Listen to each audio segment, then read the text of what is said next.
Welcome to Dear Anybody, a collection of letters written by my late father, James Hodge, and better known as Jimmy. He was a journalist in Kent and in the Medway area of Kent for that. And in 1999, when he was 67, he decided to write a series of letters each day of the year in 1999 to mark the start of the millennium at the end of that year. So we are now up to March the 17th. This is going to be the last one from my current location. I should be going into hospital tomorrow morning, so I'll be speaking to you from my hospital bed at some point, but hey-ho, all is well. But today on the 17th, Jimmy was talking about the European community, and apparently there was a lot of sleaze, and difficult to find the slightest sense of responsibility.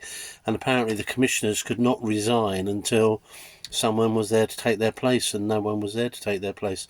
So Jimmy was talking about obviously giving ammunition to Eurosceptics. He also then touched on a social issue, I suppose, contraceptions and not contraceptions, babies being born, and apparently out of the 800,000 pregnancies recorded in 1997, 50% was to unmarried women. And then he was posing the question of what does that say and cause, and I suppose apart from perhaps cost to child benefit, he was saying that if that continues, you get the cycle of the cycle sort of going on and on and on. So unmarried mums don't have fathers, can go on, those children don't have fathers, etc., etc., or don't become a father or don't act as a father. And he was a little bit sad that then eventually there'll be a lot of unhappy, bitter old men and women living miserable lives. Not sure that's quite true.